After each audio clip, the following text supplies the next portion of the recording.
Mike O'Mara, Radio Entertainment. Ladies and gentlemen, today's Mike O'Mara Show is brought to you by our Amazon page. Please remember to shop Amazon, and when you do, go to MikeO'MaraShow.com/Amazon or click the Amazon link on our website. It's the best way to shop and the best way to support this program. Now, on with the show. Available on demand every day in iTunes and the Google Play Store and around the world on MikeO'MaraShow.com. What more can we do for you? It's the Mike O'Mara Show. Since the election cycle began, we haven't started the show with these words very often. Not really, comparatively to other people that would talk and be in media. But Donald Trump. Oh, that guy? Donald Trump. Donald Trump. You know what he is, Mike? He's a businessman. That's what they always say. He's a successful businessman. Well, he's a businessman. Well, he says he's successful, so that's it. All right. But, we just got done with, the two, probably, arguably, the conventions of the two most disliked candidates in the history of elections. True. With HRC and DJT. Yeah. Doing their thing. And then DJT at the RNC. So the way explain if you hear anything differently from this explanation, correct me, but I want to discuss it because I just don't understand it. And I read everything about it and I still don't understand it. Here it is. The biggest, most powerful thing that the Democrats had at their convention was the Muslim father and mother that came on stage to discuss their fallen son, who saved his comrades and was posthumously awarded. That may be a word I cannot pronounce. You want to know why? I don't do that? Political persuasions. Yeah, true. That's why. After he posthumously awarded the Bronze Star and the Purple Heart, and he, I watched his speech. Could I quickly just interject here? I thought the biggest ally was the muscle relaxer that Chelsea Clinton allegedly took before she introduced her mom. Well, that was just a theory of mine, and and then it happened to be backed up by maybe one person online. So it was, and I saw a clip of it last night. And I stand by my statement. But anyway, getting back to... And that balances out with the big moment at the RNC, Mike, which was, of course, Chachi. Chachi, right. Well, there's... And the guy with the bandana. The duck guy. Yes. So anyway, but I think... Yes. By what the 4 points that were just made on this program, are we really equipped to talk about this? More than equipped. More than equipped. We pay attention. Maybe over-prepared. The duck guy.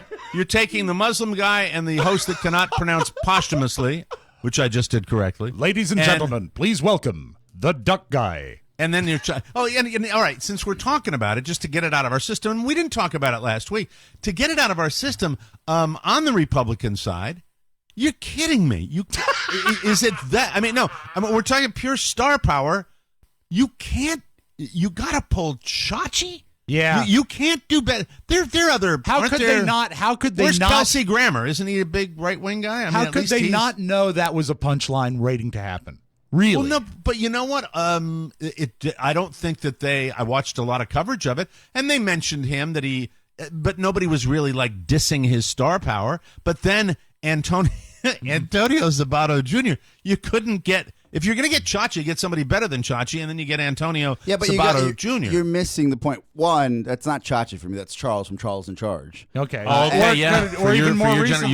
You knew him more as Charles. Yeah, see, I remember from the older show. That's right. And actually, Julia knows him from Arrested Development as attorney Bob Loblaw. And so she says, look, it's Bob Loblaw. Working actor, Rob. He gets it done. And Mike's still handsome to this day. And both those guys, if you don't know or you're just kind of just casually watching the convention, you're like, oh, look, he's got Latinos up there. Right, right. And an Italian. But isn't Scott Baio Italian? He's Italian. They're all tan, Mike. Wait a minute. Isn't Antonio Sabato Jr., isn't he Italian?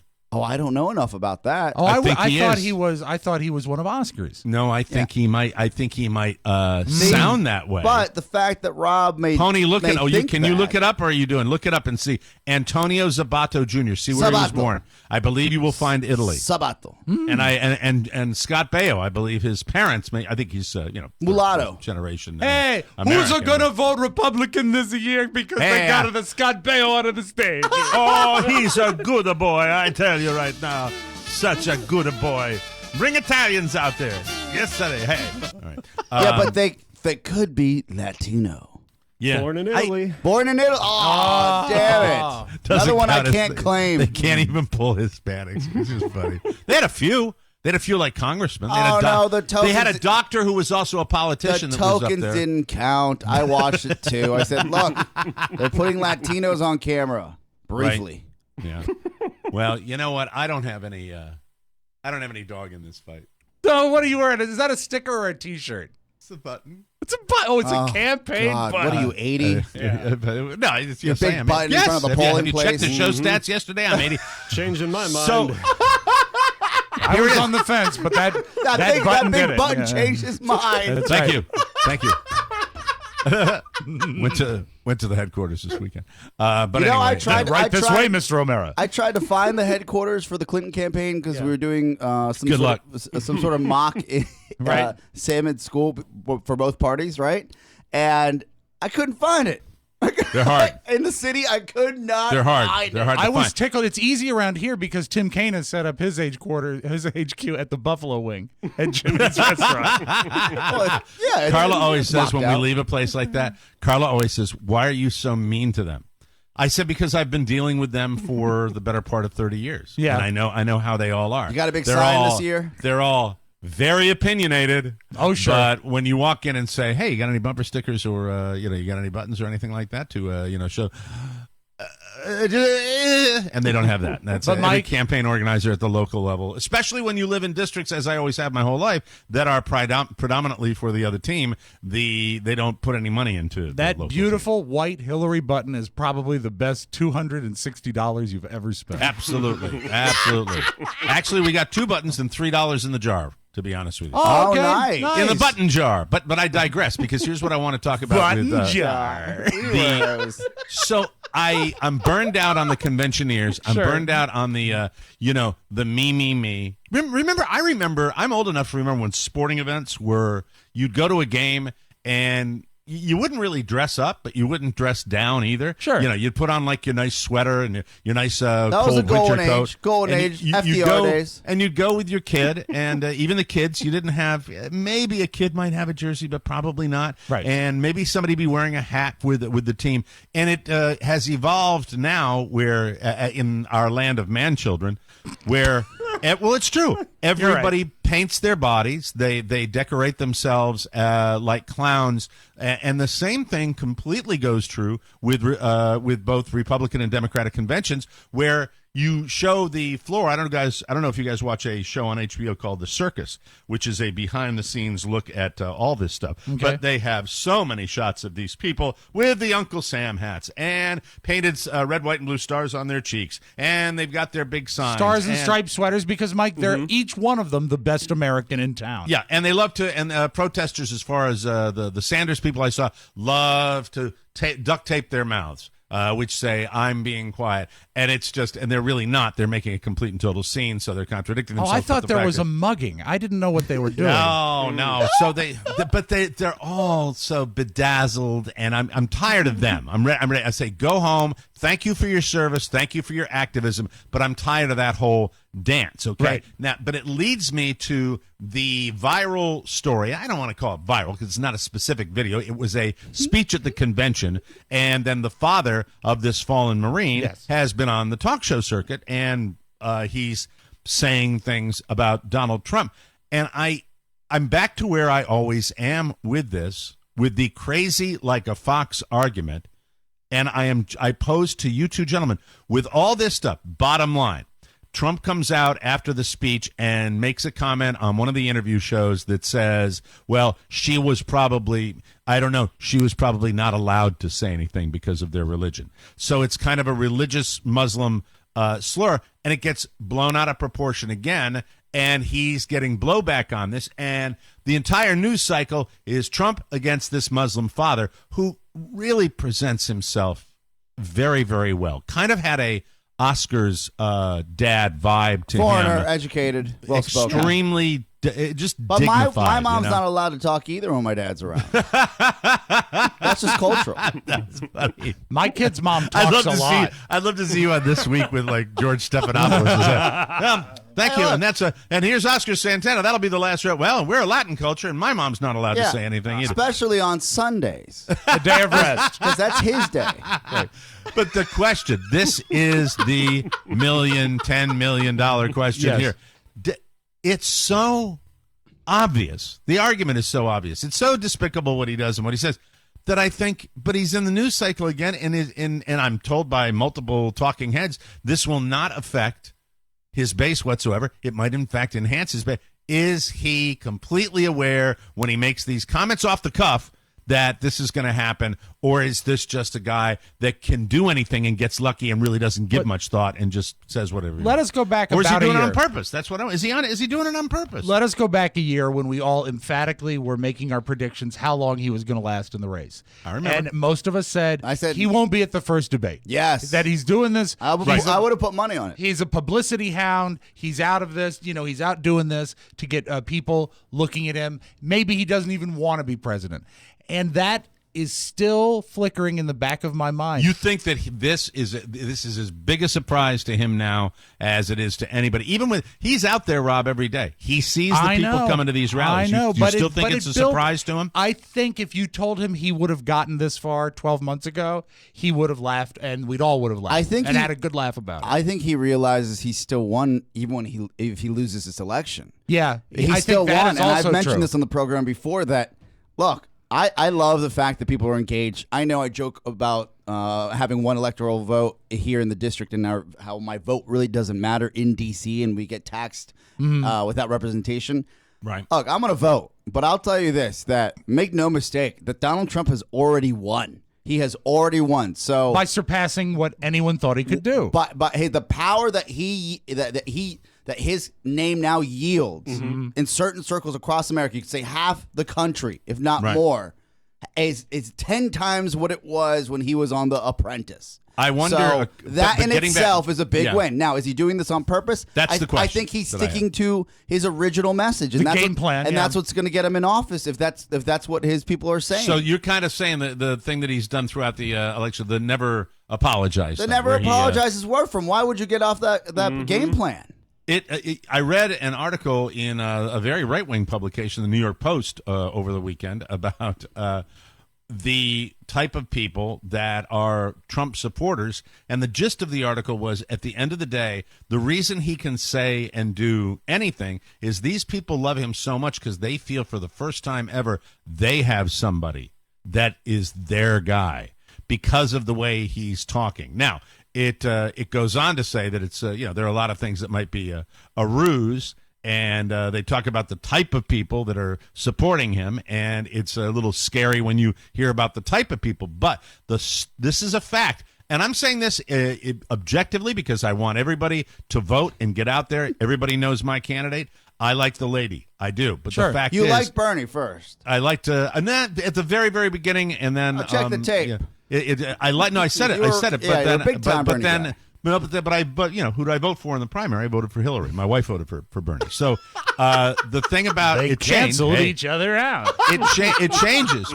But in this article, they say that his passion with white, blue-collar, uneducated American males is so significant. The lead is so much more significant now that might counter the certain minority elements that would vote for Hillary. It's that, and now do I know whether that's true or not? I have no idea. It's a valid I think theory. polls are hard to follow in this particular Certainly a election and all valid that. theory, but going on what Oscar said, if he's already won, he is right now, going forward with a very unorthodox method that we've never seen before. If he keeps going with it because it's going to make him popular in the eyes of his supporters, if he loses, he's still improved his brand. And But the he last doesn't question- set out to be a No, president. he hasn't lost. He's in fact making more money. He's a winner. Well, I think if he loses, there will be an amazing hangover based on the fact that all presidential candidates go through that, Trump or not. He'll do it too. Yeah. He'll experience it too. How he handles that he'll figure out a way. But my feeling He'll again, just do you jump think he into his sits vault, down? He says, "Let me see." swimming his money. So there's Scrooge really McDuck. so there's really a controversy. What if I say something that's like borderline? Do you think it's that sinister, or do you think it's just flying from the seat? I think he's shooting from the hip. I do too. I do That's too. all it is. All right, we all agree on that. Yeah, He's like just- he really is. There is nothing. But a qualifier on it. He's shooting from the hip because he knows there's no penalty. Like there is no. He's seen in the no past. downside. there is no right? penalty. There's no Yeah. downside. So go, baby, go. You But know? there is no downside because, and God bless the people that work in this city that really contribute to this the overall economy. Thank you, Rob. The Thanks for federal your quote. government. I'm telling you, like this city wouldn't be what it is today without the wonderful people that work here and That's move right. here and live here, Overcrowded. right? But the reason why there is no negative, really a penalty to the way that he does business, especially in politics, is because people are just tired of the way that politics and the status quo is on Capitol Hill. They're That's just part tired of of it. That is part of I mean, it. they created this. That's part of it, and if I may have the last word on that, Please. the other part of that coalition you're talking about, Yes. are the people that sit at the Thanksgiving dinner table and look across and say, "Hey, Meemaw, he called those people what you called them last week. I love him." It's the Mike O'Mara Show. You can listen to the Mike O'Mara Show at www.mikeomarashow.com. Stay tuned for an outstanding entertainment program. It's the Mike O'Mara Show. Let's get down to business. From the entertainment capital of the world. Since when do we lock this thing? Come on. No, we can't go, dude. Sorry. Holy crap. What happened? You got pink eye. Giving each other butterfly kisses or something? Ha ha ha. Very funny. That's not how you get pink eye. You get it from poop particles making their way into your ocular cavities. Hey, Ben. How's it going? I farted on Jason's pillow as a practical joke. He farted on Jonah's thinking it was mine, and then eventually pink-eyed my pillow. Not proud of any of this, but I think we've all forgiven each other, but we can't go anywhere. You can get pink eye from farting in a pillow? Totally. That's awesome. Yeah, but you gotta be bare-assed. Jesus, Martin got it bad. Would someone take a right in your eye? No. No pink eye for me. I'm just really high. It's the Mike O'Mara Show. Mike O'Mara, Rob Spiewak, Oscar Santana. And now, from his easy chair, here's Mike. Live from the Pfeiffer Room in the heart of our nation's capital, Washington, D.C. It's the Mike O'Mara Show. On the air and online everywhere. The Mike O'Mara Show is a daily radio show and folksy internet podcast. The greatest listeners in the universe because they get it. And if you're here, you will too. Maybe I'll just cook you up a nice little patty sausage. Our phone line's always open at 888-920 Is that a folksy food? more. This is my folksy delivery, Ron. Okay. That's 800. I'm sorry, 888. Let me look at it again. Oh, there it is. 888-920-MORE. 888-920-6673. You know, you can call us anytime. We'd sure appreciate it. This show is brought to you by Me Undies. Look, some of you out there go commando, but I know most of you like to wear underwear. I sure do. No matter how you are dressed, you spend almost 24 hours a day in your underwear. Look, chances are your underwear is boring, isn't it? Yeah, it's boring. You don't get excited about your underwear. It's just there in the drawer. You take it out. You put it on. Hey, Me Undies to the rescue. They've changed all that about underwear. Every pair of Me Undies is made from modal. What a beautiful fabric this is. This is such a nice fabric. It's sustainably sourced fabric. It's twice as soft as cotton. You'll know when you put it on. Feel it dance across your thighs. You have to feel it to believe it. Now listen, words cannot describe the fit and feel of Me Undies. But once you try them on, oh my goodness gracious, you will understand why they are called the world's most comfortable underwear. Now, if you don't love your first pair, here's what I'm going to tell you Me Undies is going to do for you. They're free. No questions asked. They're going to send them. They're free. Keep them. They just want you to try them because they're just so good. Plus, Me Undies has dozens of styles and even limited edition prints that'll make sure your underwear is never boring.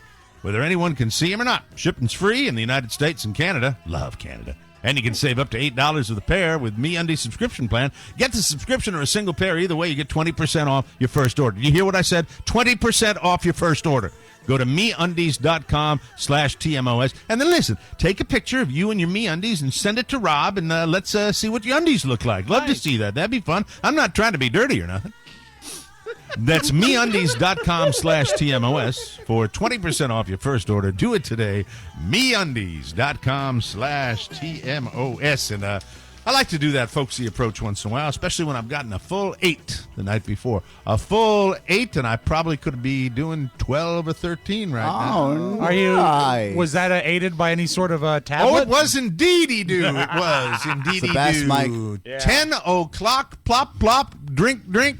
Oh, what a deal it is. 15 minutes later, I'm in the same position I was when I woke up at 6:45. So you missed the match game last night. Oh, yes, I missed the match game. Darn it. But I watched the best Red Sox comeback win of the year yesterday afternoon. Nice. Where are Dustin they? Pedroia. Where are they in the American League? They're like third place, but they're in the measure hunt. those ring sizes. Yeah. But they have come off they have, hey, not even the trade deadline, which is today. Stop printing the pennants. The fact is, the Boston Red Sox have been in a terrible swoon in the late stages of July, and they are. It was a very important win for them to get it. Dustin Pedroia, the little guy. Who did they beat? Have you mentioned it? The Halos. The California Angels. They, bad day beat for Halos the yesterday. family of who owned them. It was the Cowboy. It was guy. Gene Autry, Gene Rob. Autry, Yes, that's where right. you got. He Bad doesn't day own them for anymore. Gene Autry. Bad day for Gene Autry. Doesn't By the way, Magic Johnson now own them? Part the owners group? Yeah. I'm not sure, that's but the I do Dodgers, a. I'm sorry. I do. It's an old impression, but I do a fine Gene Autry. Do I you? don't know No if you've kidding? got- Yeah, here we go. All Okay. right. Happy trails to you until we meet again. What's the Christmas song you sang? Oh, Rudolph the Red-Nosed Reindeer and Here Comes Santa Claus. Here comes Santa Claus, here comes Santa Claus, I sound as old as I am. I would be willing to bet my entire fortune that he was a dick. Gene Autry? I bet he was. Just because he was a rich guy? Oh, I mean, you know what he was? He was a cowboy star that was a mover and a shaker. Yeah, the thing is, there were cowboy stars that were like John Wayne. When you looked at John Wayne, you say, hey, Pilgrim, there's a cowboy. He's got his vest. He's got him a shoot him up. And then there were cowboy dandies like Gene Autry and Roy Rogers who wore like sequined vests and everything. It's just like, I'm on the trail with my ukulele. It's To like, your get point, off Mike, the horse, candy ass. To your point, you doubt that John Wayne ever said, I'll record the song if I can have an eighth of the publishing. Yeah. Well, a lot of those guys out there, they were thinking money, and they made a lot of money in real estate when they were out there because it was the you own a baseball team. Yep, the old frontier. And he owned a radio station. He did? Yep. Mm-hmm. What radio station? K-Dick, it was called. K-Dick. Now, boy, you don't like Gene Autry. No, he really doesn't. No. Did you get a bad autograph one day? What happened? No. He was dead long before I came around. No, he produced the kind of old time material that Rob doesn't have any time for. Oh, like spaghetti westerns? No, Rob would never watch an old western. Rob would watch I'll watch a good western. What's a good western? A good western? The Searchers? A lot of the John Ford stuff. Who? Okay, that's old. That's oldie. God, time capsule. Yeah. Who's John Ford? I've never heard that name in my John life. Ford, The greatest I can western answer this. director in the United States. Director. He directed all the old timey great westerns. A lot of And John blackface, Ford was, I bet. Well, no, not a lot really. of white guys dressed as Indians, though. Oh, A lot of tan white face. guys. Yeah.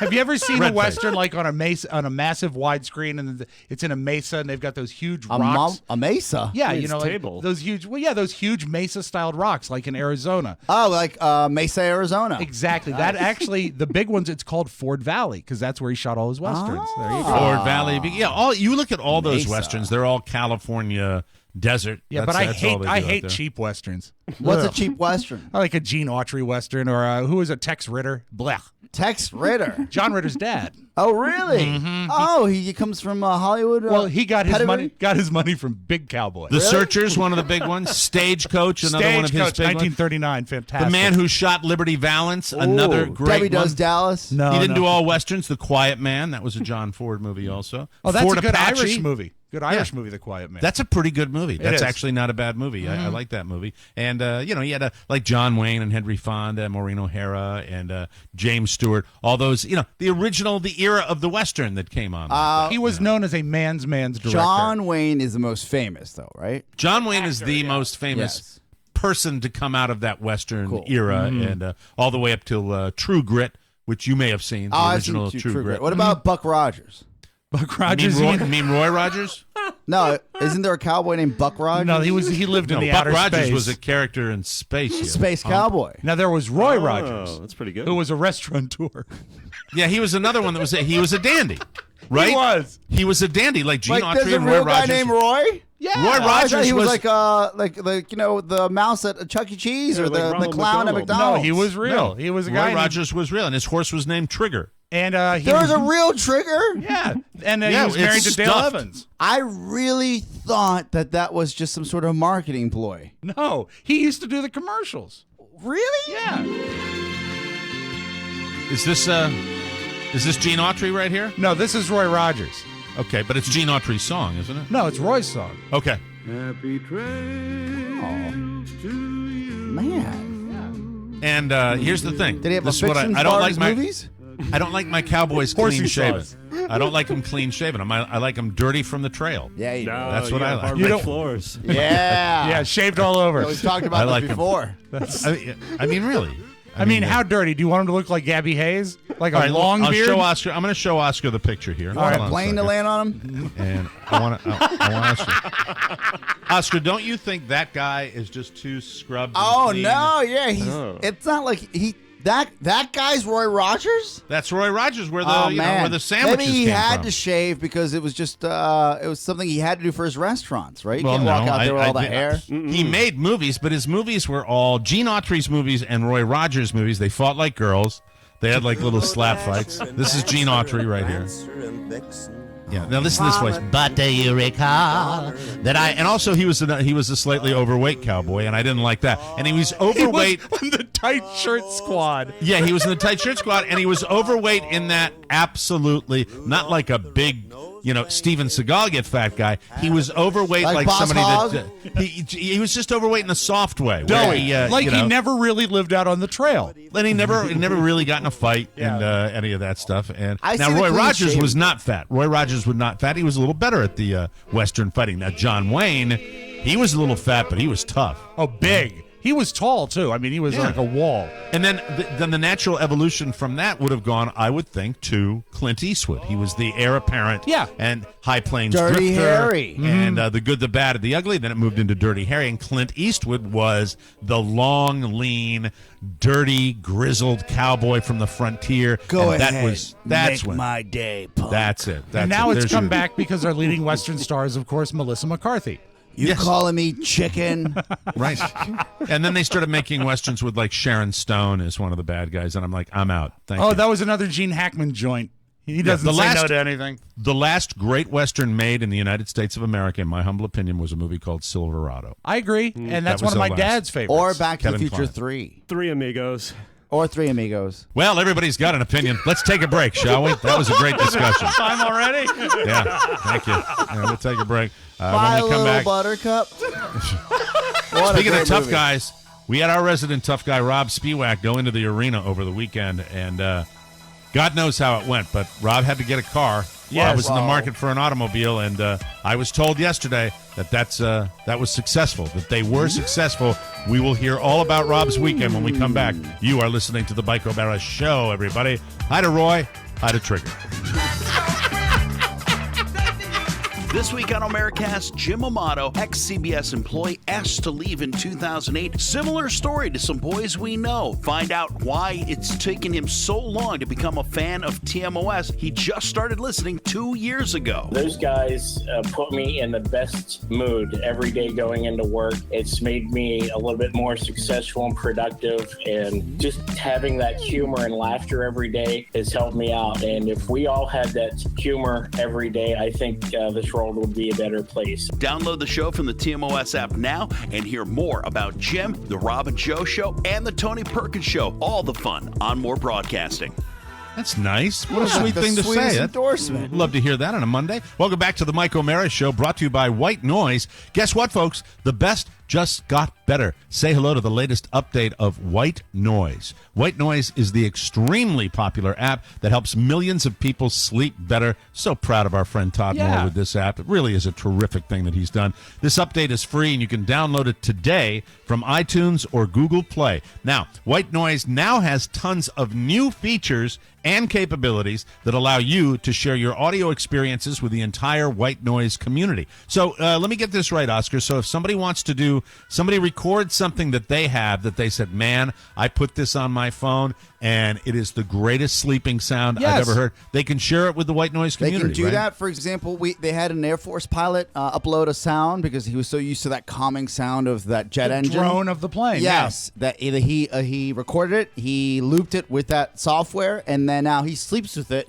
because he loved that noise. He took it with him and shared it with the world. Yeah. That is absolutely incredible. Imagine using your phone to record your favorite sounds, perfectly loop them, and share them with the world so we can all sleep better. Now you can. Be the first to put the unique sound of your world on the White Noise map. After 8 years of development, this is the best White Noise ever. Download White Noise for free by TM from iTunes or Google Play. Create an awesome recording and upload it to the White Noise market for the entire world to enjoy. And don't forget to give it a 5-star review to show your support for TMOS, TM and Tomo, our good friend Todd Moore. Sleep better with White Noise. Try that out today. That's cool. Todd's always thinking. We really, really appreciate it. There's got to be something around your house that you love. Maybe your air conditioner or your fan has a unique sound to it. You can just take it with you. I know what it is. I know it. It's the sound of Frankie and his plaintive wail when we sequester him in the laundry room when he doesn't poop at night. That would be good. And you could actually mix that. Help me. I didn't want to poop inside. I want you two to go to sleep so I can poop on your new floor.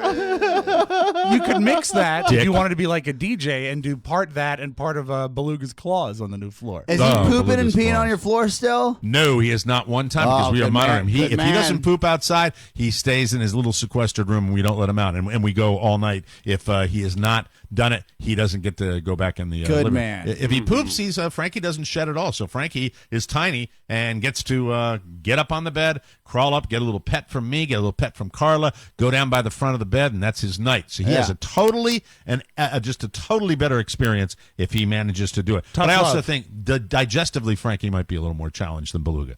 Beluga poops like a homeless man. It's true. It's amazing, isn't it? I mean, when I say homeless man, it's like I have had the pleasure of experiencing homeless man poo on a sidewalk in the nation's capital, and so when Beluga poops on the sidewalk, it reminds me of it's almost fully human size. Yeah. That's how much poo he has. Coiled. So is there a vagrant around? What happened? Someone got kicked out. Someone got kicked out of the house. Yeah, you would see if you saw if I left it there, like on the street here in Cocoonville, somebody'd walk around and go, oh, "There's been a burglary."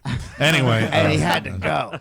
So you are in the market for an automobile. We were discussing cars last week. Yeah, he took like a $4,000 hit last week. That's right. Remember that? About that. I'm going to give him a $4,000 hit to the face. Rob came in and was talking about how much he got for his car, taking it over to CarMax, and then Oscar told him he could have gotten like $4,000 more. And really, I didn't know. I didn't give him enough context because during our winter vacation, when I went to Los Angeles, yes, I did the CarMax dance with my brother-in-law's vehicle, similar type of vehicle. We took it in. It was over 10 years old. It had over 100,000+ miles, and they have a policy that it doesn't matter what type of vehicle you have, that if you're past that threshold, they have a flat rate that they give you. Exactly, right? yeah. So, and to give Rob some context is, while he took in a Tahoe, my brother took in a Porsche Cayenne, right? That had but you have a Porsche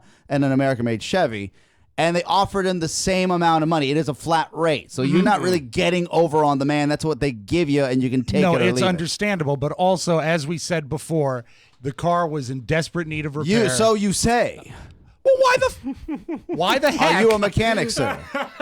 when the mechanic shows you metal I'm just on listening. metal on I'm the enjoying brakes, this. I'm just listening to this. Yeah. when the This is great. transmission Brakes don't stops cost that much money. No, I compared know. to a I new know car. exactly how much brakes cost Have because you they ever told me. Have you ever changed? They told you I've changed brakes, man. Oh God, you're fantastic! Yes. Where did you find time to do it when you got your MBA? I did it before my MBA. Oh, of course, Yes. that's great. Yes. Okay. So when they tell you, sometimes they're trying to scare you. Did you get 3 quotes and compare them? Yes, I did. Here's the quote. Actually, go to hell. Yeah. Now, calm down. Calm down. We have tape. We have tape of Oscar Santana after he did his own brakes, and he was living in Glover Park at the time, and he took the car down Wisconsin Avenue to M Street. Worked great. It was dicey. Fantastic. I'm not gonna lie. It was It was Time to get rid of the car. So the thing about CarMax is that this is, and listen, this is a theme of the show. This is caveat emptor, buyer beware. You are going to get things done in America conveniently, quickly, and hassle-free, but you, make no mistake, will pay a premium. If you choose to do things, whether it be getting a home project done or getting something sold, and you choose to take months, not a weekend, True. to go do it and do it diligently, you will ultimately probably make a few more dollars. Sure. Not a lot, but a few more dollars. And the thing, there is a massive business model in the United States. CarMax has it. I had the people from the electrician's office. Sparky. Mr. Sparky. Where the convenience, yeah, you could get it done cheaper, but we'll do it today. We'll send somebody out there and for example, get when it done when I today. took my old vehicle into CarMax, Right. right?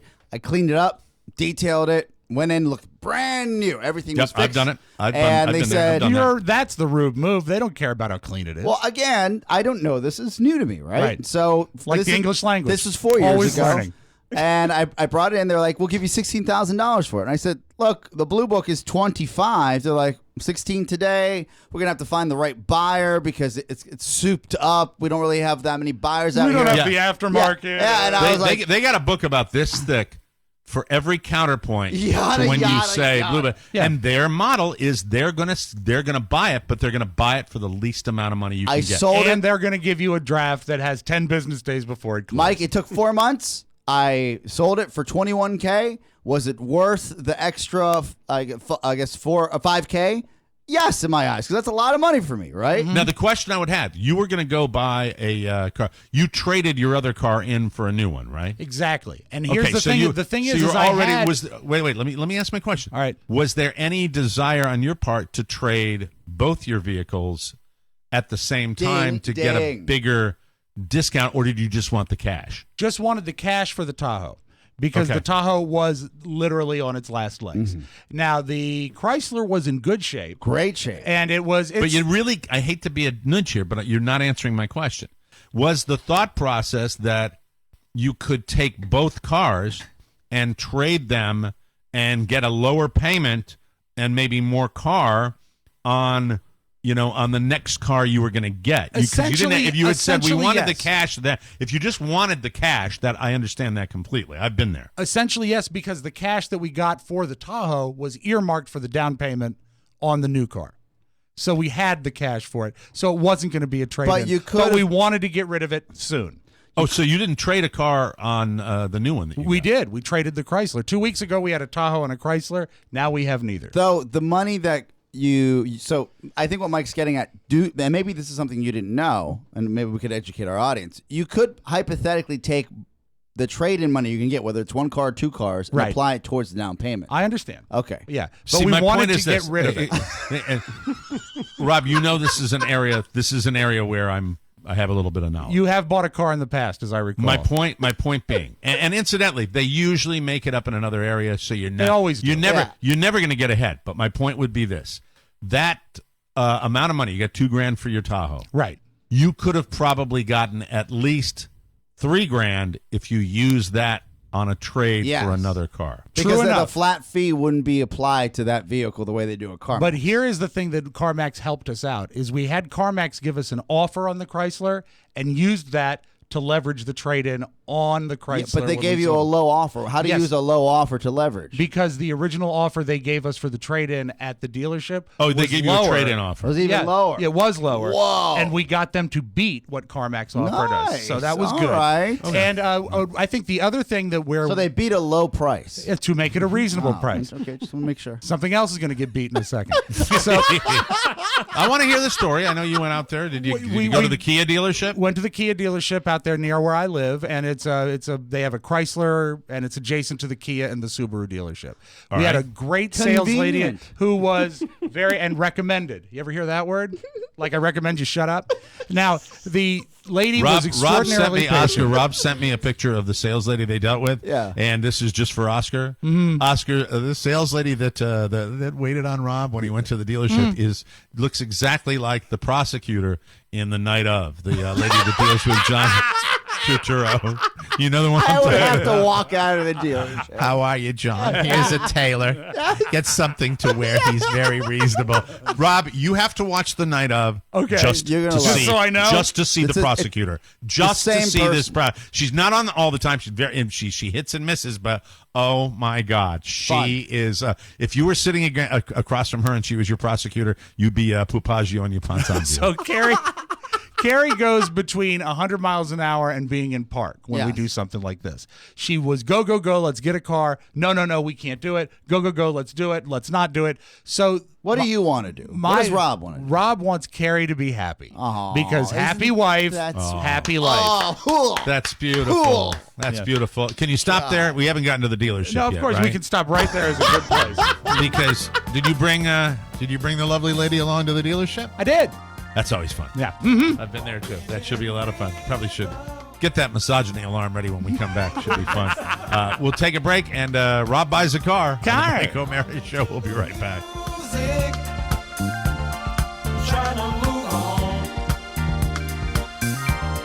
Welcome back to the Mike O'Mara Show. There is a home burglary every 13 seconds. That's more than 4 per minute. Down here in Southwest Florida, just watching the local news, I can tell you they have a field day here during the summertime, and you never know what's going to happen. Most of these robberies happen, these burglaries, they happen in broad daylight. They usually start with the crook ringing your doorbell to make sure that you're not at home. Then they break in. Bad people, just in desperate situations, getting ready to do desperate things. The Ring video doorbell has been proven to stop burglaries before they happen by allowing you to see and speak to anyone approaching your door just by using your smartphone.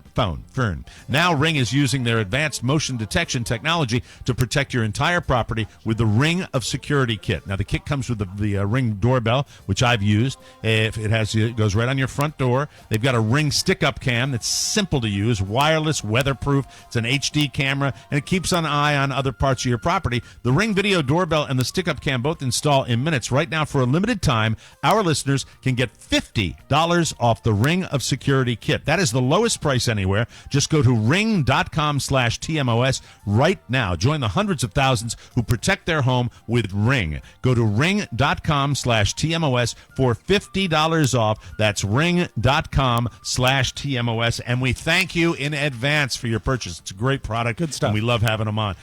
When we last checked in, Rob was going back and forth with his lovely bride, Carrie. Carrie, she of the long conversations. Yes. And we were determining whether we were going to get an automobile. And you're taking automobile? you're taking your Throat Chrysler. Lawson? You're taking your Chrysler to trade in. Exactly. Right? And the thing is that the Chrysler it was solid as a rock, just passed state inspection, but it does have 180,000 miles on it. Oh, no. And I've been driving it a lot. And you know what I don't want is I don't want to still have it when it has, you know what you need? You need like about $1,800 work on it to keep it going.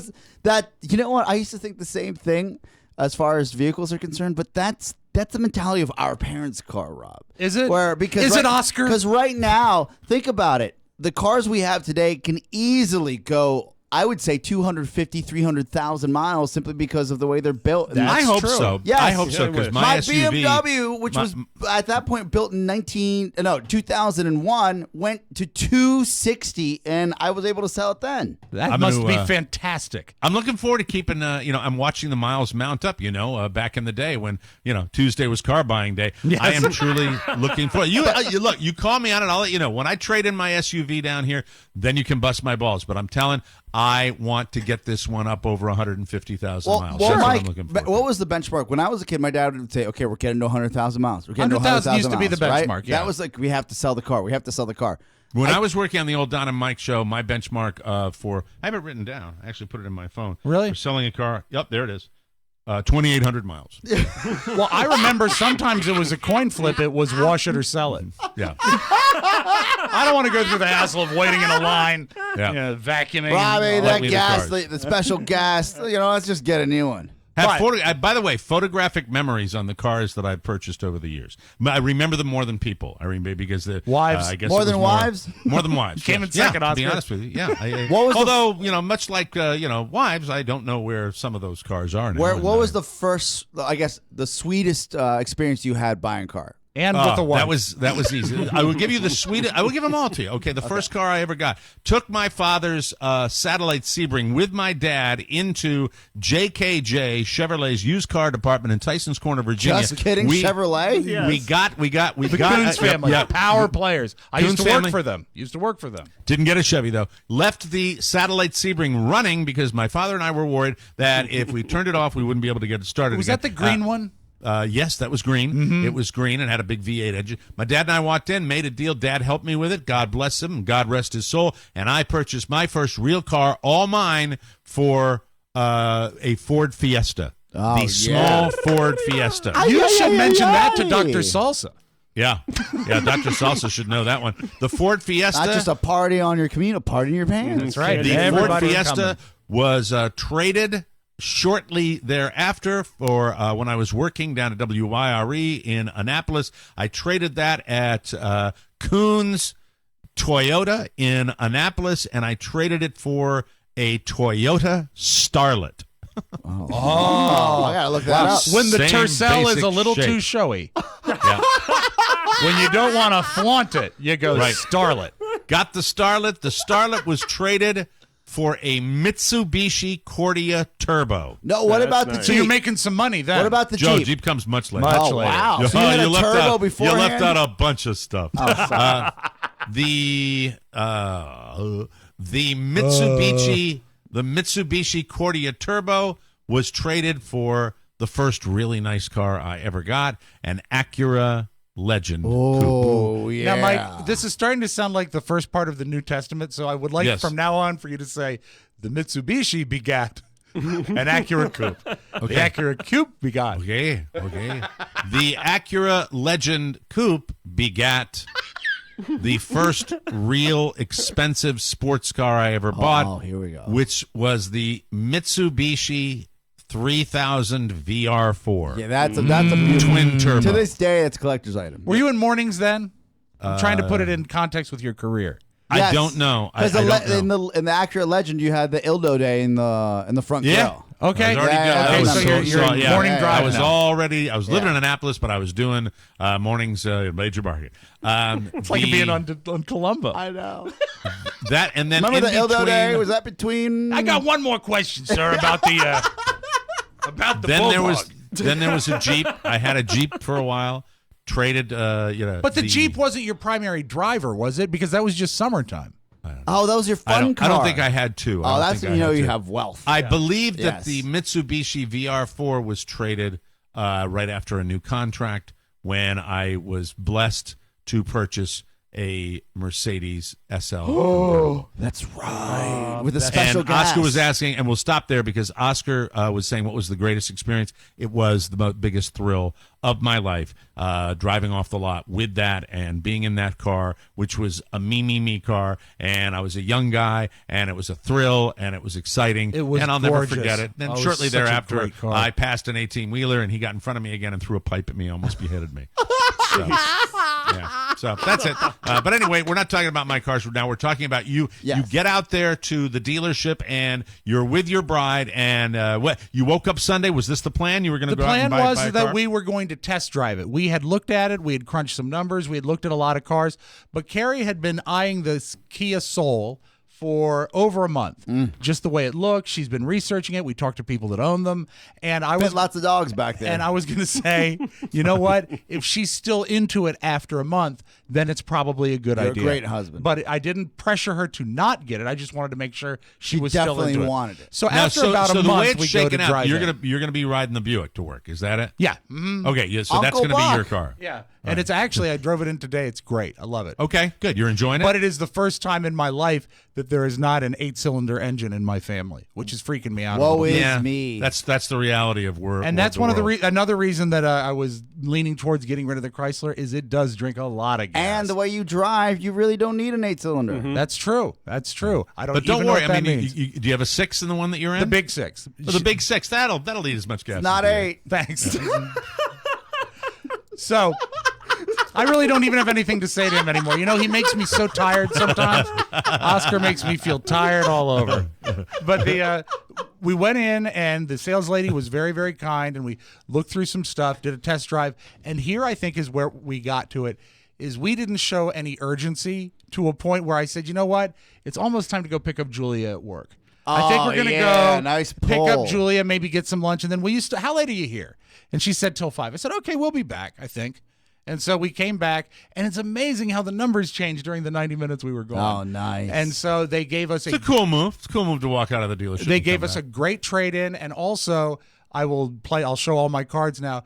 The guy that I used to do the car infomercial with, at WJFK on Saturday mornings, is currently with Kia. Oh. So every time they offered me something, I was able to text him and say, is this on the level? Is the financing straight? All this stuff. Oh, he helped walk you through it. Yeah, he was great. He said the rebates they gave us were outstanding. Oh, good man. And so I'm very, very happy with the deal. Is it a brand new shiny car? Well, not brand new. It has 14 miles on it.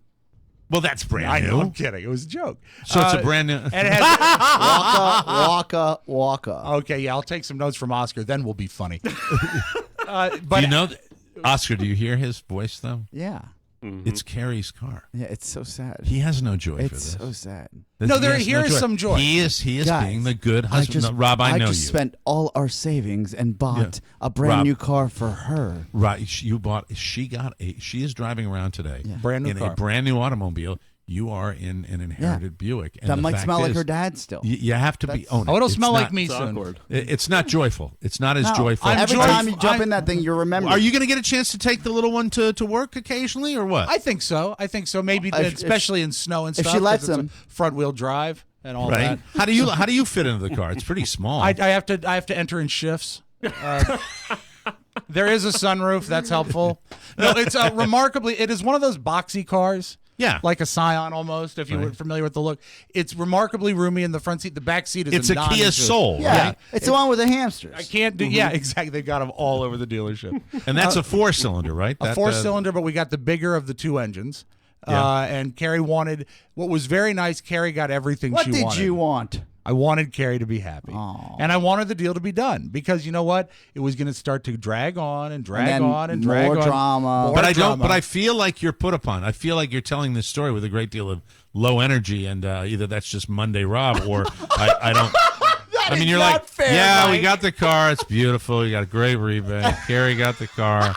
Carrie got the car. Is that Oscar wearing you out, or did you? No, did the it process is. It wear is you out? the process. It is a process because you know what? You Even- said something to me like when you texted me that just the way you want to spend a Sunday. You didn't really enjoy the day. No, and it is a whole Sunday. It is a whole day to make it happen. Even after you've spent time at the dealership, doing all sorts of pre-work and all that. Yeah, She getting got- online and finding out what the real cost of the car is. And all She that got good stuff. everything she wanted on the car. We were about $10 less than we wanted to be at the payment, which is great. You and had, so I was happy. You had Happy. your inside man. At any point, the fact that you'd walk away and come back fresh is awesome because you could get It's to a a great point. move. You It's get a a good point where you're worn down and they're banking on this. You know how they switch people in and out of your deal? Yeah. But they switch people in and out because they want fresh people in there to wear They you did down. it to me when I bought my my Mitsubishi way back when. They put me on 4. Count them. Yeah. 4 because they wanted. We'd made the deal. They wanted $450 extra bucks on the price of the car. They wanted it, and they were trying it anyway. At the end, when I finally got into the last business manager's office, he said, "Got to talk to you about this $450." I took the keys and I threw them at his chest. They bounced off the chest. I made a scene of scenes. They got the owner of the dealership driving in. The owner of the dealership took me over to one of those little trailers where they sell the used cars. Sure. Come on in here. And I was pitching. I was done. I was so done. He said, what can we do to make this right?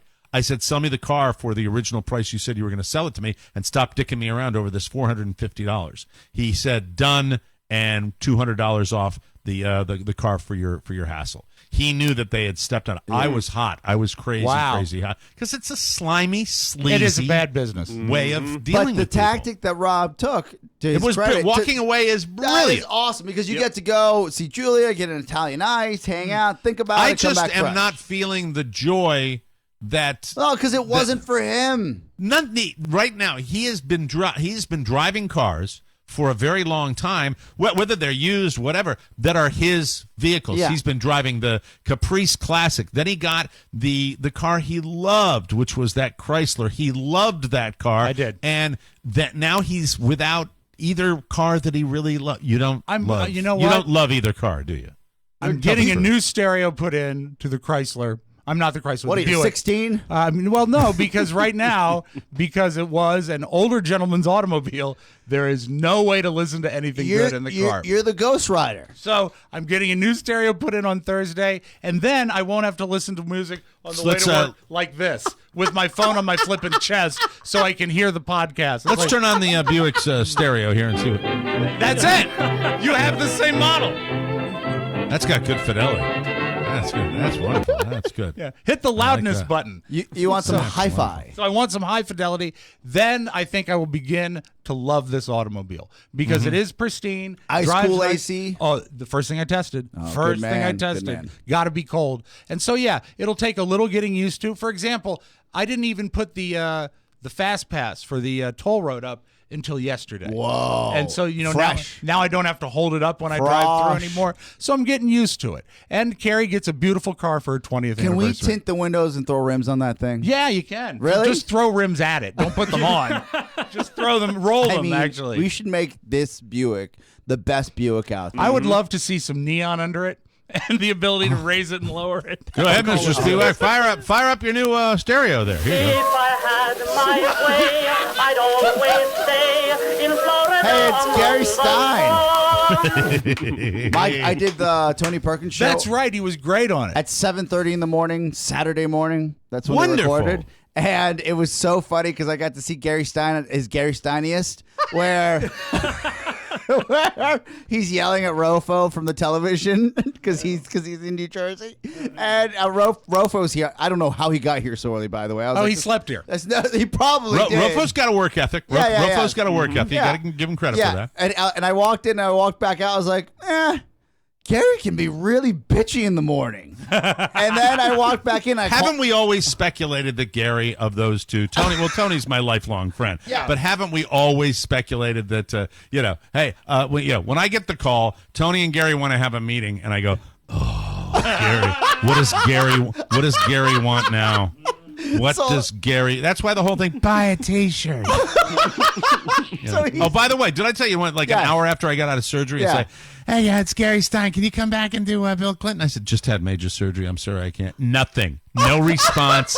Nada. Niente. Thanks, Gare. So I love Gary, but I called him out on the show. I said, Gary, you're quite the taskmaster, right?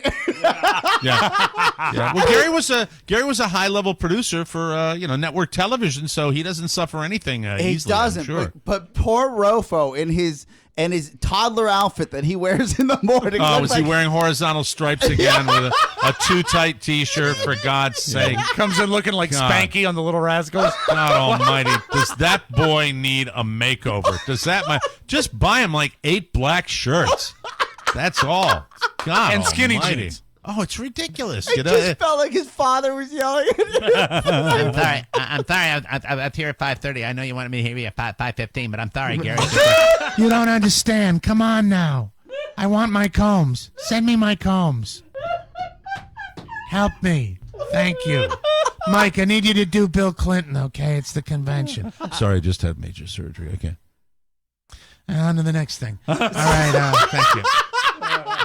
He was booking you like he was booking Good Morning America. Exactly. Yeah. No, it's just when I wasn't available, that was kind of it. You would think, sorry, I forgot about that. Good, Godspeed, quick recovery. No, radio silent. Maybe card might be in the mail. Check the mail. Yeah, absolutely. So, Rob, I think we can sum this up. Yes. You successfully have your new automobiles in the driveway. Yes. But there is very little joy in you for this. He's Kia. happy for her, but not for him. No, You're happy and for her. I benefit very little from this.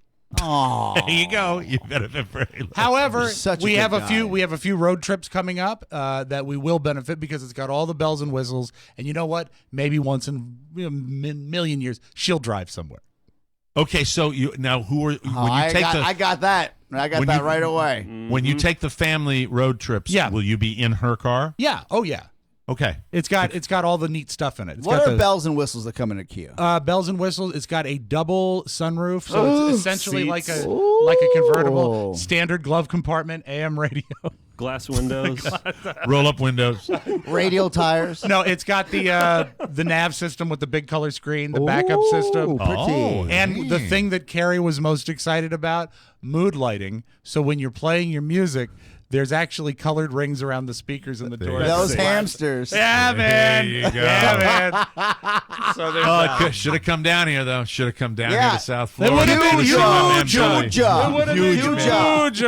Huge. He might have eyeballed Carrie and been like, your car's free, How would you like to be on a commercial? That guy. I don't know why he does this, but the guy buys millions of dollars of advertising time, and he will come on periodically, and he will simply talk about an Italian restaurant he went to. And it's obvious that he went and he said, hey, this is great. I'm going to put you on my next commercial. And he'll sit there and he goes, hey, Caroline, we got some great deals. Please come in. Hey, did you go to Alberto's the other night? Yeah, Alberto's absolutely the best. Go to Alberto. That's some good Italian food, boy. I thought I was in New York. It's huge. He thinks he's Regis. Yeah, he thinks he's Regis. Just like a restaurant thing. Doing things for people. The Zeta is huge. Well, congratulations, Rob. Thank you. One word association. Experience on the weekend. What word would you use? Busy. We'll take a break. Can I use a second word? Yeah, sure. Flippin' busy. We will take a break. Come back with news you may not need right here on the Mike O'Mara Show. Hey, a special announcement for all of my D.C. area listeners. If you're heading down to the beach, make sure to check out the Mike O'Mara Show. We can be heard Monday through Friday on 97.1 The Wave, your beach station. It's the Mike O'Mara Show. Welcome back to the Mike O'Mara Show. If you want to make the most of your summer, you need quality sleep, and I know how to do it. Get yourself a Sleep Number bed. You simply can't afford a mediocre night's sleep, but you can afford a Sleep Number bed. And I will tell you about a Sleep Number bed. When you make that investment, it lasts and lasts and lasts and lasts. Try that with a regular bed. Won't happen. Just go to a Sleep Number. You can see and feel how a Sleep Number mattress adjusts on each side for firmness and support. It's perfect for couples. And really, if you're in the market, I urge you to get out there to a Sleep Number store. There's usually one near everybody, and you can go out, lie on the thing, try the different firmnesses with the remote control that they give you, and it's fascinating how you do this. And then once you get it, you can tweak it constantly so you optimize your sleep. Inside each of these beds, they also have optional Sleep IQ technology that tracks your sleep so you know what to adjust to sleep better. My Sleep Number setting's an 85, Carla's is a 65, and last night my Sleep Number score again was a 95. 8 hours of sleep, and I feel great. The Queen Sleep Number mattress with Sleep IQ starts at only $1,999. I'm sorry, I'll check that again. $1,099.98. It's a great value. No better sleep. Sleep Number beds and Sleep IQ are only available at any of the 475 Sleep Number stores nationwide. Find one near you by calling 800-511-0061. And don't forget to offer the salesperson some chewing gum. Now, that's a real stretch now, Rob, where you're having them do that. But, Well, I think it's nice, and who knows, maybe make them smile. Nice to make someone's day. That's fine. I'll just settle with them, telling them Mike O'Mara sent you. News. Boo. Men and women use Tinder very, very differently. And it turns out that that leads to different results. It makes men happy, and it makes women miserable. Oh, poor women. A new study found that Tinder is tough on women because it's giving them a weird sense of rejection that they never had to deal with in old-fashioned dating. Here's how it goes. The main reason is that men will swipe right on lots and lots and lots of different profiles, and 33% of them say that they swipe right on almost every woman. Women don't do that at all. Yeah, I'll do her. I'll do her. I'll do her. I'll do her. 93% of them only swipe right on guys they're actually attracted to. That means when women get a Tinder match, They actually want to see where it goes, but when guys get a match, it might just be an ego boost because there's a decent chance they weren't that attracted to the woman they swiped right on. This is so male-female. It is. This is so spot on. Just on just on the tone. The fringe, yeah. Women are 3 times more likely than men to actually send a message after they match with someone, but only 42% of those messages get responses. It's because women are nicer than men, period. That's the way it is. That means they're getting rejected the majority of the time, which really stings. And even if the back, only about 20% of those conversations lead to them exchanging numbers or going out, which is even more rejection. So there you are, Tinder. Guys are digging it, women not so much. I know I know a guy that does exactly that. It's just a numbers game for him, right? Yeah. I haven't seen him in about 3 or 4 years. But he asks this of every woman he matches with after swiping right on every woman. And he knows the ones. Are you writing down the question? Yeah, because I can't even say it. I'm seeing it unfold. Rob, can you translate it to? Yeah, sort of. He writes that right off the bat. And, let me just let me say this. Hold on, I have to. So he writes that off the bat, like first message, and then he knows the women that are disgusted by that are not the women he wants to be into, right? Answer with a certain flavor are the women that are down, I guess DTF, down. Let me to put it to you this way: just I think we've almost established it, but remember in the past, we discussed Natalie Wood. Yes, and there was an aspect about Natalie Wood that Elvis is not fond of. Yes, and so feminine odor. Yeah, and then if you add to that the word flavor, let's go. Boom. Man. So it's a blatantly, overtly, sexually offensive message that if it's respected, which it shouldn't be, he knows he's got his gal. Yeah, I mean, he literally filters out all the good girls and he gets to the bad girls. Yeah. All right. Well, he's got his system on Tinder to find his first lady. Like it's that filter is a colander with really big holes. That's terrific. Yeah. And Oscar, he's occasionally successful with that? No, this is something I told him. I said, if this really works the way that you say it works, you should write a book. Like, it really is. Yeah, okay, yeah. Bestseller time. Looking forward to that. That'll be great.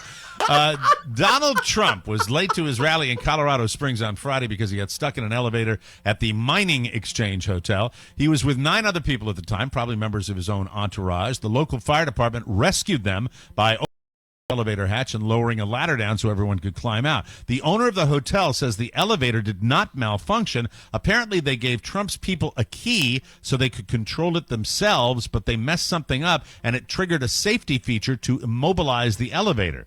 Now, speaking of safety, when Trump finally showed up at the rally, he started with a rant about the same fire department, but he didn't mention anything about the rescue in the elevator.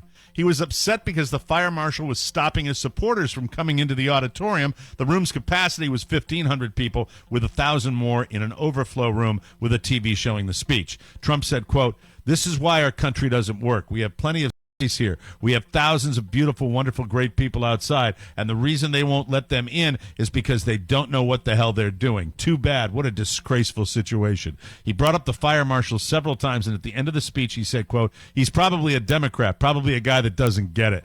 So apparently under a Trump fire marshals would allow rooms to be filled like beyond capacity. So we have to look forward to that. The fire marshal later gave an interview to the local news and said, quote, "There are people who aren't very happy with some of the rules and regulations we're required to enforce, but Trump's comment doesn't bother me at all." He said he didn't say whether or not he was a Democrat. So there we go. You kind of buried the lead there. Don't you want to see video of Trump climbing a ladder? Oh, I'd love to see that. I bet he's not good on a ladder. Shaky. Unless it's his ladder. It's Paul, the best help me up. Paul, please. Help me up right now, okay? Make America great again. Oh, my pants. My pants. My knees pants. And it's so adorable how Paris Hilton still thinks she matters. Paris is doing some DJ gigs in Ibiza, and in an interview with a local newspaper, she said she's worried she could be the target of a terrorist attack. Oh, Paris. Oh, because she's important. She said, quote, "The reason the attacks in Nice and Germany are terrible the recent attacks are. I travel a lot and I get frightened when I think about things like this. I'm constantly moving around from one country to another, and I'm a famous person who could be a definite target for an attack, and that is something that sometimes terrifies me. But that's not going to stop Paris from doing whatever the F Paris does. She said, quote, I always go out alone and without security. I like to go out with my friends and be normal because I want to be like everyone else. I'm not going to give up anything. Paris Hilton, bravery, everybody. You know, it took her 3 weeks to realize that when Paris was attacked a few months ago, it wasn't her. It wasn't her. That's right. She thought it was her. Yeah, that's what we call brilliant. Matt Damon is back on top of the box office. $60 million opening for Jason Bourne. Meanwhile, the new comedy Bad Moms opened in third with $23.4 million. The Emma Roberts thriller Naive. Robert saw it. That pulled in $9 million. Did he like it? He said, you know what? It was okay, Dad. And when a 13-year-old tells you a movie's okay, it sucks. Prince. Yeah. Yes, absolutely.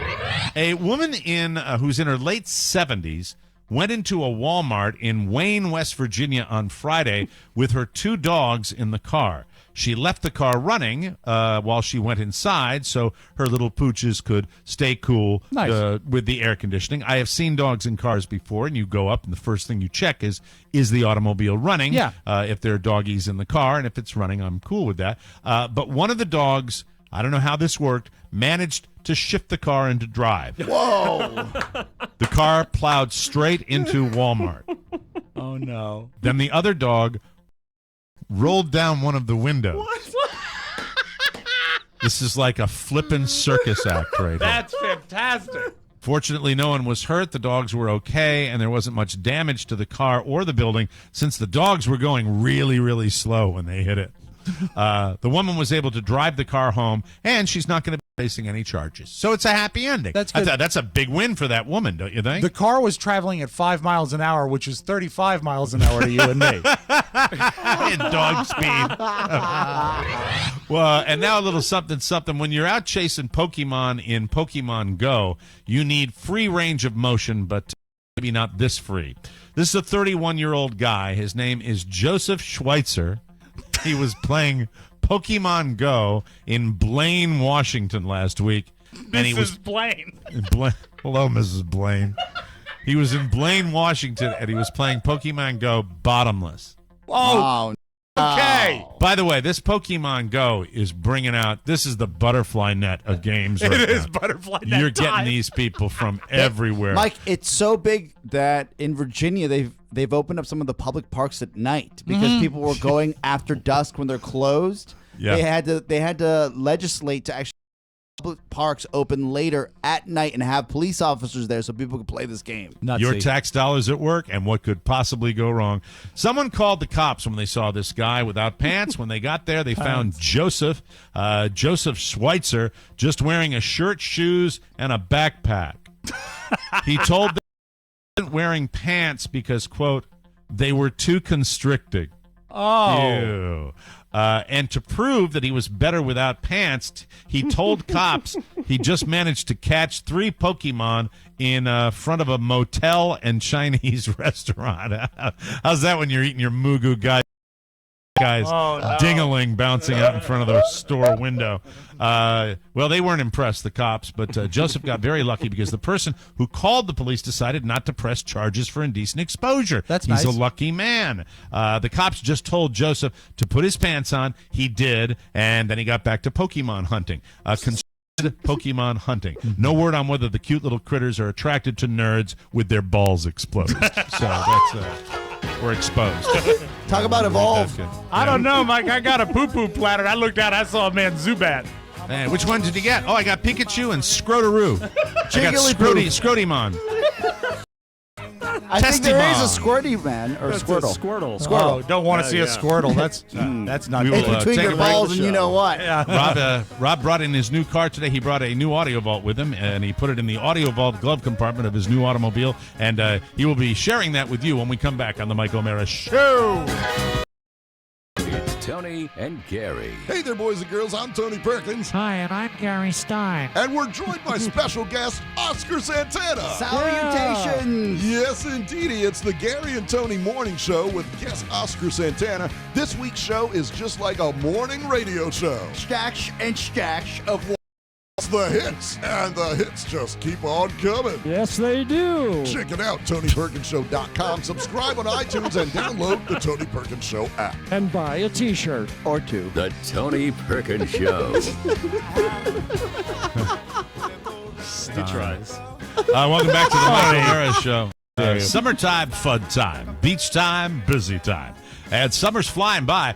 Before you know it, summer's over and you need all kinds of stuff. You know what we need you to do? We need you to remind yourself that the best way to support the Mike O'Mara Show is to buy all the cool stuff you need at Amazon and go through our page. School supplies, new clothes, backpacks, textbooks, all the best here to make your dorm room the talk of campus. So do it the easy way. Shop at Amazon. They've got everything. And don't waste your last days of summer going from store to store. Use Amazon.com and do it through our portal. You see, when you purchase something through our Amazon link, we get a tiny percentage. Doesn't cost you any extra, and it's the best and easiest way to support the show. And I love when listeners to this show share with me what they're buying through MikeO'MaraShow.com on Amazon. Remember, if you need it or want it, Amazon has it. Just go to MikeO'MaraShow.com/Amazon, click the Amazon button on our website, or use the TMOS app and click on the shopping cart. Then shop like you normally would. It's that simple. With all the time you save, why not hit the pool? Cannonball! Hey! Yay! That's good stuff. And really, help us out with Amazon. We really appreciate it. Let's open up the audio vault for today, Monday, August 1, 2016. Already the beginning of August. Wow. Mike, the Olympics are just a few days away, and I started this feature on Friday. I hope to continue it. Another Olympic fever story for everyone headed to Rio. A couple of days ahead of the Summer Olympic Games right now, and another blow to the host country, this time targeting Brazil's waterways. A more than year-long study commissioned by the Associated Press finds Rio's waterways are dirtier than ever. The waters are contaminated with raw human sewage and dangerous viruses and bacteria. Researchers say 90% of tests showed positive results for viruses. Brazil says it has taken steps to improve the water and prevent illness. Yeah, imagine if they hadn't taken steps. Man, who's that anchor? Viruses. That's our buddy Steve Chenevy. 90% of you have viruses. He gets all the raw sewage stories at Channel 5. I watch that and I see the filth that's in that water, and I feel for all the people that are going down there. But imagine I also there. think I saw a story today. It looks like maybe Lauer's down there already, so they're going to go off his schedule because Lauer's there. Oh, they're not going to cancel them, though. Right. They're probably going to cancel some events. Yeah, they might have to. Yeah. They might have to. But they might be able to walk on water. Yes, thick sewage water. We shall see. 35 years ago today, Mike, do you know what happened? Nope. 35 years ago today, August 1st, 1981, there was a network that launched. There was a rocket launching, and we heard this for the first time. Ladies and gentlemen, rock and roll.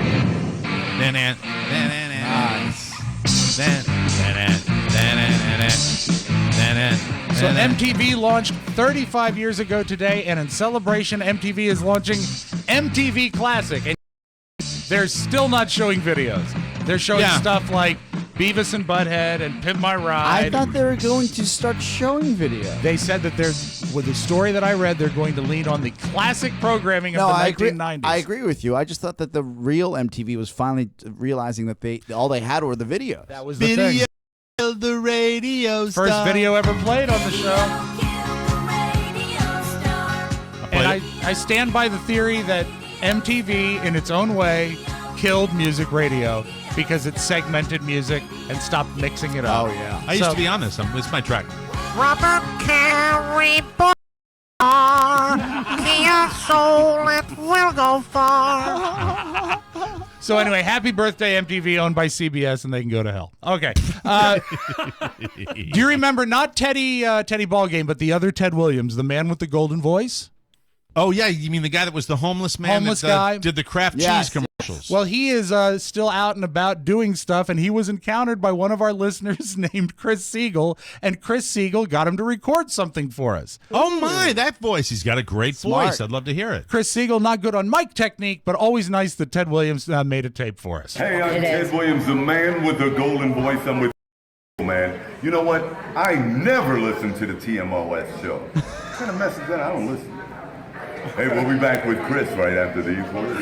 That's awesome. Thank you very much. Yeah. That's wonderful, Chris. Poor mic technique. Always nice to be thought of, isn't it? I'd like to tell you right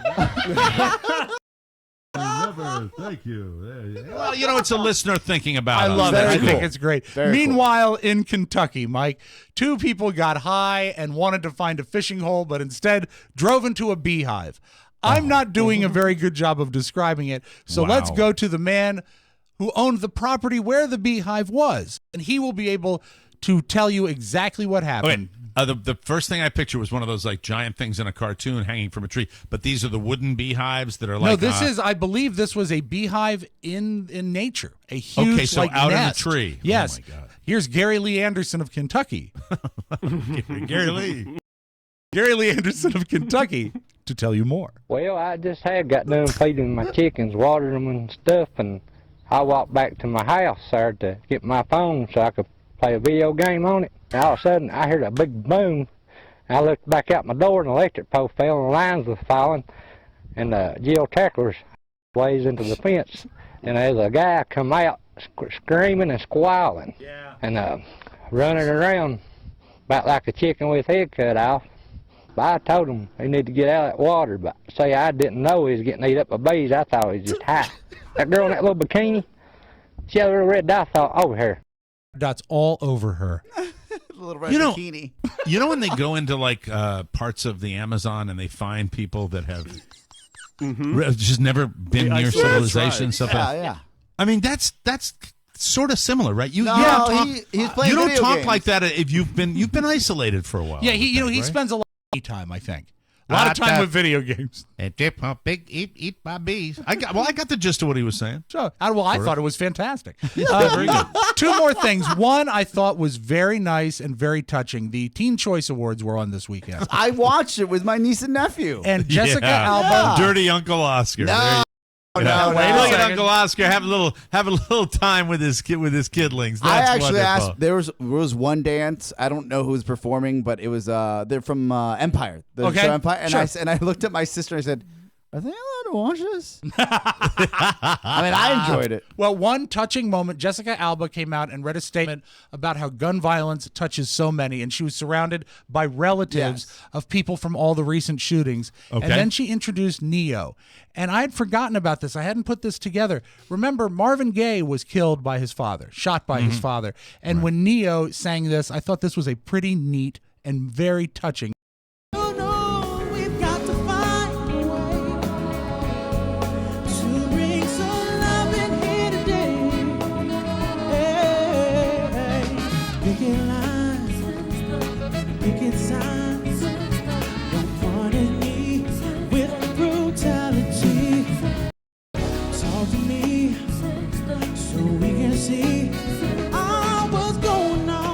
Good voice, good performance, and a good message. And I really thought it was a very positive aspect of a show that doesn't usually address issues. So just wanted to point Lots some of light short on that. skirts, Mike. Shut up, Oscar. Hey, wasn't there some teen Texas girl, Miss Teen USA or Miss USA, that got caught with a whole bunch of racist tweets? I thought I saw that over the weekend. Oh, I didn't see that. That's what I thought. I didn't see that either. Did not see that. Well, I surfed the net too much. All right, and let us close with this. Mike, did you watch racist tweets? Did you watch Search. the PGA Championship? Let me hold on. After that last cut, let me just put a little water on my face. All right, here we go. There we are. Okay, what the fuck did Neo do? I didn't even say. Was he had a nice message? Yeah, it was a nice tribute. It was yes. a tribute. He sang the Marvin Gaye song in honor of all the victims of gun violence. Okay, all right. And I thought it was the teen choice. It's beautiful. All right, very very. Fun. Did you watch the PGA Championship? Yes and no. We had thunderstorms coming through here. I missed a big chunk of it, so I did not see that incredible ending. Well, we just want to close with this. Congratulations to Jimmy Walker, who won. And at the end of it, we asked him for comment, and he said this. That is your Magic Audio Vault. Have a great Monday, everybody. All right, that's it. Thanks for joining us for another episode of the Mike O'Mara Show. Be sure and join us every day on the air or online at MikeO'MaraShow.com to mail us anything that doesn't stink or tick. Remember, our brand new post office box is Box 32101, Washington, 007. All messages and birthday requests for our weekly mailbag segment can be sent to Rob with 2 B's at MikeO'MaraShow.com. We rely on you. That's right. Thanks for your continued passionate support of all things TMOS. And please continue to spread the word about our show all over the world. For Rob Spiewak and Oscar Santana, Mike O'Mara reminding you to join us again for your favorite part of the day, the Mike O'Mara Show. Bye-bye, everybody. So long. Ciao, ciao. One last thing. Please remember that MikeO'MaraShow.com/Amazon is the best way to shop for anything and everything. So, shop Amazon and there through our website. Always open at MikeO'MaraShow.com/Amazon. Now, go in peace. Mike O'Mara, Radio Entertainment.